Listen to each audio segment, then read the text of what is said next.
Nothing in this podcast or on our website should be construed as medical advice. Consult your healthcare provider for your individual nutritional and medical needs.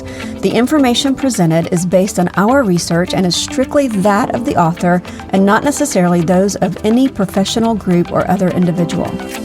Hi, I'm Sue Becker from Bread Beckers.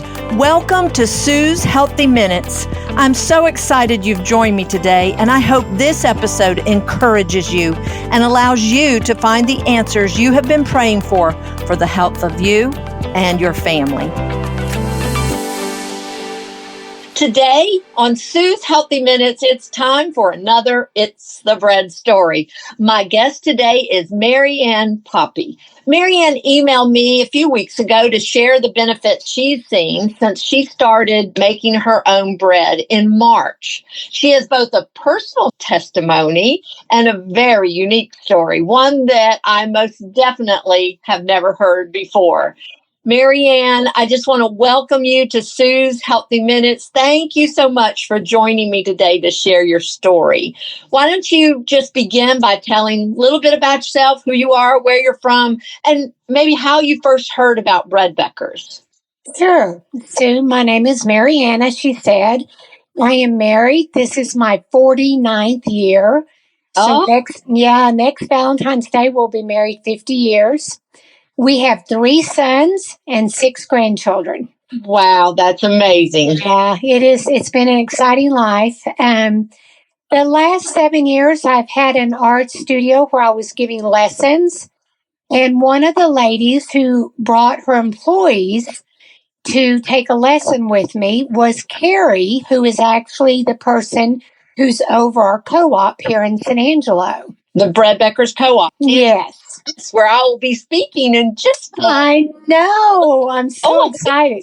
Yeah. So I met Carrie that way and just kind of got connected with her on Facebook then. She actually got involved in the Bible recap, and I started doing that along with her. And then last fall, I decided it was time for me to close my shop at the end of the year. And I started thinking about things I wanted to do. And I had been thinking about my mother-in-law's recipe, making wheat bread, that I had done for years, but it had been a long time. So I was telling my husband about it. Well, within a day or two, up popped Carrie's picture on Facebook of her back end of her car full of 6-gallon buckets. Bread Becker buckets. Yes. And at that time, she was having to go to Abilene to pick it up because y'all didn't come here until this year. Wow. And so I saw that and looked at some of the stuff she wrote, and Bread Beckers was in there. And I immediately went to YouTube and I started watching. And I came across that 3-hour video and watched a bunch of it. And then went and got my husband and said, "You need to watch this with me." The only real bread is the Yes. Mm-hmm. And so we watched it together and we both said, we need to do this. Yeah. Because I have had a lifelong history of course, constipation. And since 2005, I have been on multiple and several even a day of different types of medication for it. And so it's really been a battle. Yeah. Then after talking with Carrie, and she told me there was a co-op here, and it actually was the open month. Well, I went ahead and ordered what I thought I needed, ordered my meal from Bread Beckers, got everything I needed, and then it was delivered in March. And so March 13th, I actually made it a few days before that because Carrie shared some of her wheat. So a little bit before that, I made my bread. But March 13th, mine came in and I started milling then. March just of this year? Yes. Yeah. Yes. Yay. Yeah. And so from that time until the second week of April, I only used my Miralax 3 times. Wow. You were taking it 3 times a day or something? I was taking that. They had me on before I turned 65 and got on Medicare. They had me on a medicine for IBS that was high dollar and really strong. Mm. And once I got on that, it was like my part was going to be $800 a month. And so I said, there's no way, that's ridiculous. Yeah. And I went back to the Miralax and the milk of magnesia and another prescription they'd given me. So, I mean, it was no small deal when I started eating the bread and just I quit taking stuff and I seemed good. Yeah. But I have another issue, and that's diverticulitis. So the middle of April, I had gone to relatives and had, different meals and a lot of beef that just didn't sit right with me, I think. And I got in a severe diverticulitis attack. So after that, I kind of struggled even with just the bread. But I told my husband, I am not giving up. This is just because of where I've been for so long. Yeah. And I had heard one of your videos, and I can't think of the word I'm thinking of, where, you have to detox. Yes. And I knew, that's what I was doing. But then on top of that, to get into this bad diverticulitis where even the antibiotic wasn't helping me right away. But once I got through that and I had taken some extra fiber, so now since the middle of June now, I have had nothing but bread. Wow. And every morning, even without eating, I have my water first thing. I do hot lemon water, and then I do a cup of coffee. And even a lot of times before the coffee, I go to the bathroom. Yeah. So it has been such an eye-opener for us that you can be that strong on medication. And I knew through all the antibiotics also, I started doing kefir about a month and a half ago. And I think that has also, I ordered from y'all some of the starter and loved it and went through a couple of packages and then went ahead and got my grains. And we've been doing that along with the bread. Yeah. So that's kind of it. And since then, I shared it with my middle son. He has started making it for his family in the Dallas area. And we actually have done FaceTime and me showing him how to get it in the pan, out of the oven, and because he's now gotten him a Zerushi also. Yes, a bread makes it doable. Yes. And then my son here that lives in San Angelo, close to us, his wife works full-time too with our church. And he's like, I can't do that. And my son was like, Mom, I'll buy all the supplies if you make ours too. Oh, that's wonderful. So what a good mom. Yeah. So we have started ordering the supplies together and I'm doing their bread. But then I have cousins in San Antonio, 2 here, and then my cousin's sister-in-law that are coming to meet you and have already started ordering their supplies, their ovens and all that. Oh. And so there's 5 people coming with me. To the San Angelos? Yes. Yeah, and they're going to be ready. The one here, I ordered 2 buckets of red this time, and so I went ahead and gave her one of them so she could get started because you got her meal to her right away when she ordered. Very good. And so she'll be there to meet you too, but then when we order next time, she'll order also. That is just amazing. You're just a little real bread apostle, I guess. So it's hard when you're excited about something so much. Yeah. My sister-in-law, I've been giving her bread, and her daughter-in-law was down, and I asked her, she said, I hear you're doing something new. And I said, yeah, did Dolores tell you? And she said, yeah, but explain to me. So I did, and she's on fire, and she would be at one of the co-ops a little bit more southern in Texas that you have. Yeah. But right after she left here, because this was recent, she had a gallbladder attack and had surgery. So, but I have a feeling in the next month she'll be ordering her stuff.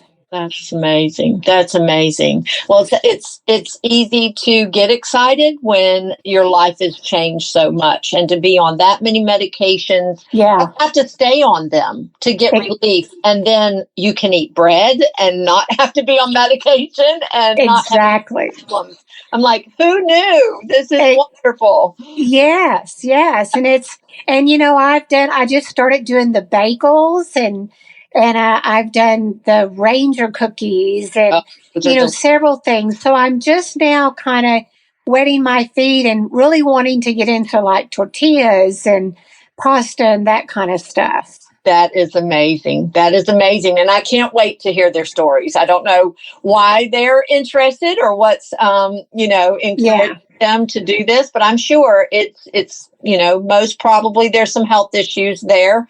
And they've seen what it's done in you. And so they're like, okay, tell us what you're doing. But, the girl that I told you's already ordered her oven or her meal and you shipped it to her. Uh-huh. She called me the other day. Of course, she's on fire about it. She's the one I gave the bucket of wheat to. And she said, you're not going to believe this. Mike just got home from the doctor. And guess what she said to him? I said, what?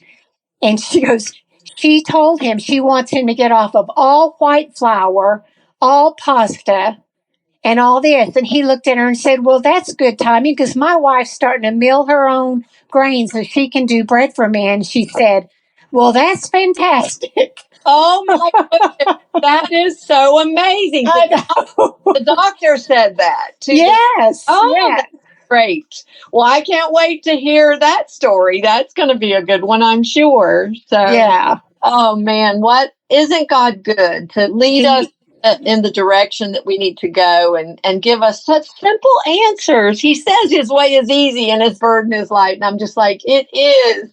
Yes. What you were spending on that medication, the supplies to make bread aren't that much, No. But even if you splurge and get all of it, the mill, the mixer, the bread machine, everything. I mean, well, if you put the mixer in there, yes. Okay. But yeah, I did put the mixer in there.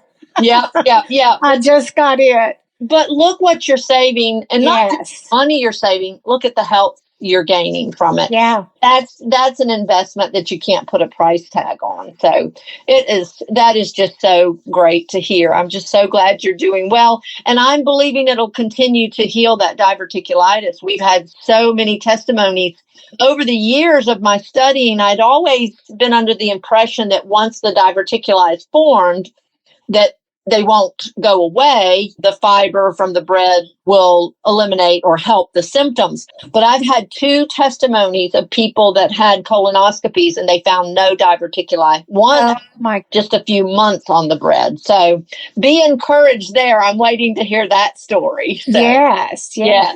So, all right. I know that you want to share perhaps one of the most unique stories that I've ever heard. In fact, when you mentioned it to me, you said that I probably never heard a story like this before. Right. You certainly do have a very unique story. So I want you to share that with everyone. Sure. So we have a little Yorkie that is 6 years old and or will be 6 years in August. And like most little Yorkies, and there are several other breeds like that, she has those weepy little eyes that get that just black crud. I mean, it's balled up black gunk on her eyes. And I bathe her once a week, but several times a week, I would use my face cream to put on that spot and rub it and comb it out with her comb and wash her little face. And that was 2 to 3 times in between her weekly baths that I would do that. To get that gunk off of her eyes. Yes. And I'd even mentioned it to the vet. He'd give me some drops and said, she's probably got a little infection. And, but it's just when you start asking at the groomers and stuff, it's just part of several breeds. Yeah. And hers was one of them. So I just got used to doing that. Well, I don't know how many weeks it was into, probably a month or more, before I looked at her and thought, she doesn't have black gunk. And I got to thinking about it because she loves the bread. When I get a piece of bread, usually at mealtime, she probably wouldn't see it as easy, but we'll get a piece in the evening. That's just our bedtime snack. And she goes bananas wanting some. And so I'll pinch her off little pieces. Well, now when she hears me in the kitchen and sees me over the bread, she stands there and begs. Oh, my goodness. Yeah, she loves it. She'll have her plate of food and food that she loves, but she'll come and sit by me if I'm eating bread because she wants me to pinch off bread. And the first thing we noticed was Eddie was like, you got to quit feeding her bread because she's pooping 3 times a day. And we just kind of laughed. But then it dawned on me the gunk was not there. And so I started really watching closely, and I'd have a weekend bath, the next weekend bath, and I didn't clean her eyes one time. Wow. So the gunk is gone. It will get a little wet there, but it's nothing like what she had. That is very interesting. Yeah. And I'm wondering if, just like us, when we're constipated and we don't eliminate, we're not taking out the trash, as I call it. So buildup of toxins. And I just wonder if that's her kind of way of a snotty nose, like we get sinus congestion. That is very, very fascinating. So that's funny that your husband said that. But to get rid of stuff too. And if they're eating several times a day, they need to be eliminating. Yeah. So that is a great, great story. And it reminds me of our dogs. We always fed our dogs table scraps. And of course, bread, a leftover roll or a crust of bread that one of the kids didn't eat or something like that. There wasn't a lot of bread scraps, but we would give them bread too. And they loved it. They loved it.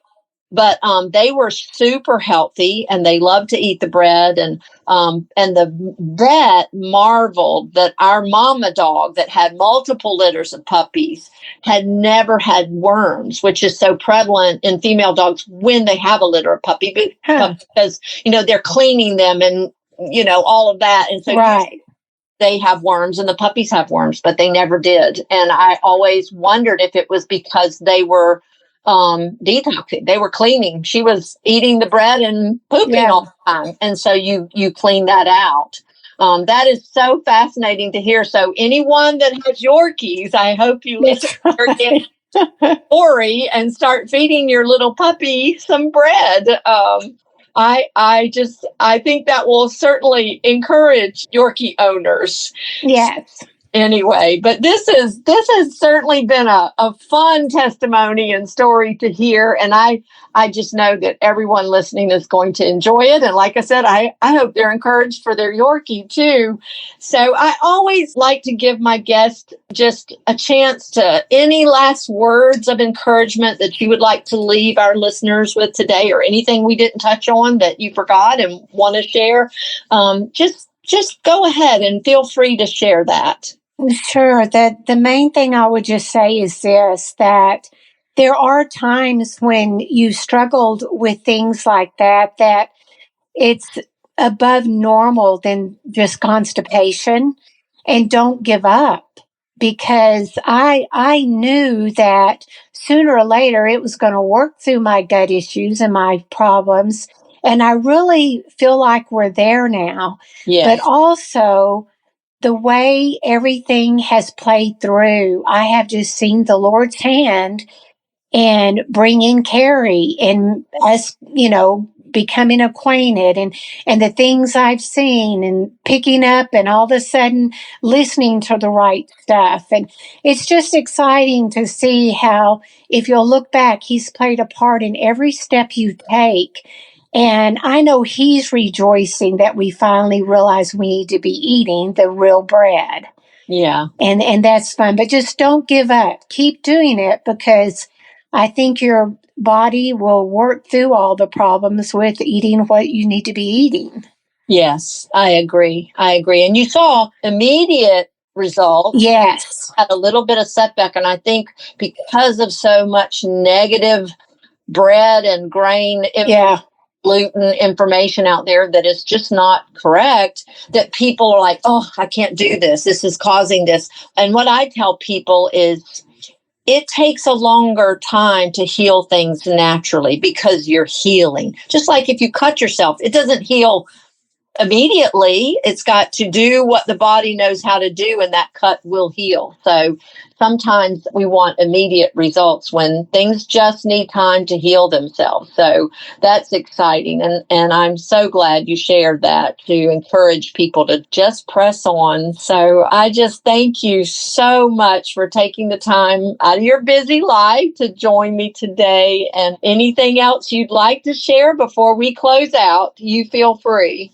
I just thank you so much for your work and for God talking to you in 1992 and how far you've come, because one of the very few that have benefited. There's, I'm sure, thousands and thousands. There are, and it just keeps me going. I am as excited today as I was in 1992, and it still does amaze me how, and you touched on it, how the Lord brings people and information and wisdom into our lives at exactly the right time, that we can receive it and hear it exactly the right time that we need it the most. And to see this investment that you've made just since March and seeing the results. And I look forward to meeting you in a week. I think I will see you and then some of your family and stuff in other locations. So thank you so much again for joining me today. And as always, I want to thank everyone for listening. And if you have an It's the Bread story to tell, please email support@breadbeckers.com. They'll get it to me because we would love to hear your story and perhaps have you as a guest like Mary Ann. So until next time, this is Sue Becker from Bread Beckers with Sue's Healthy Minutes. Sue's Healthy Minutes podcast has been a presentation by the Bread Beckers Incorporated, located in Woodstock, Georgia. For more information, store hours, and learning opportunities, visit breadbeckers.com and follow us on Facebook and Instagram. Make sure to subscribe to this podcast and never miss an episode. Share this with 2 friends who would benefit from this information, and be sure to join us again next week for more of Sue's Healthy Minutes.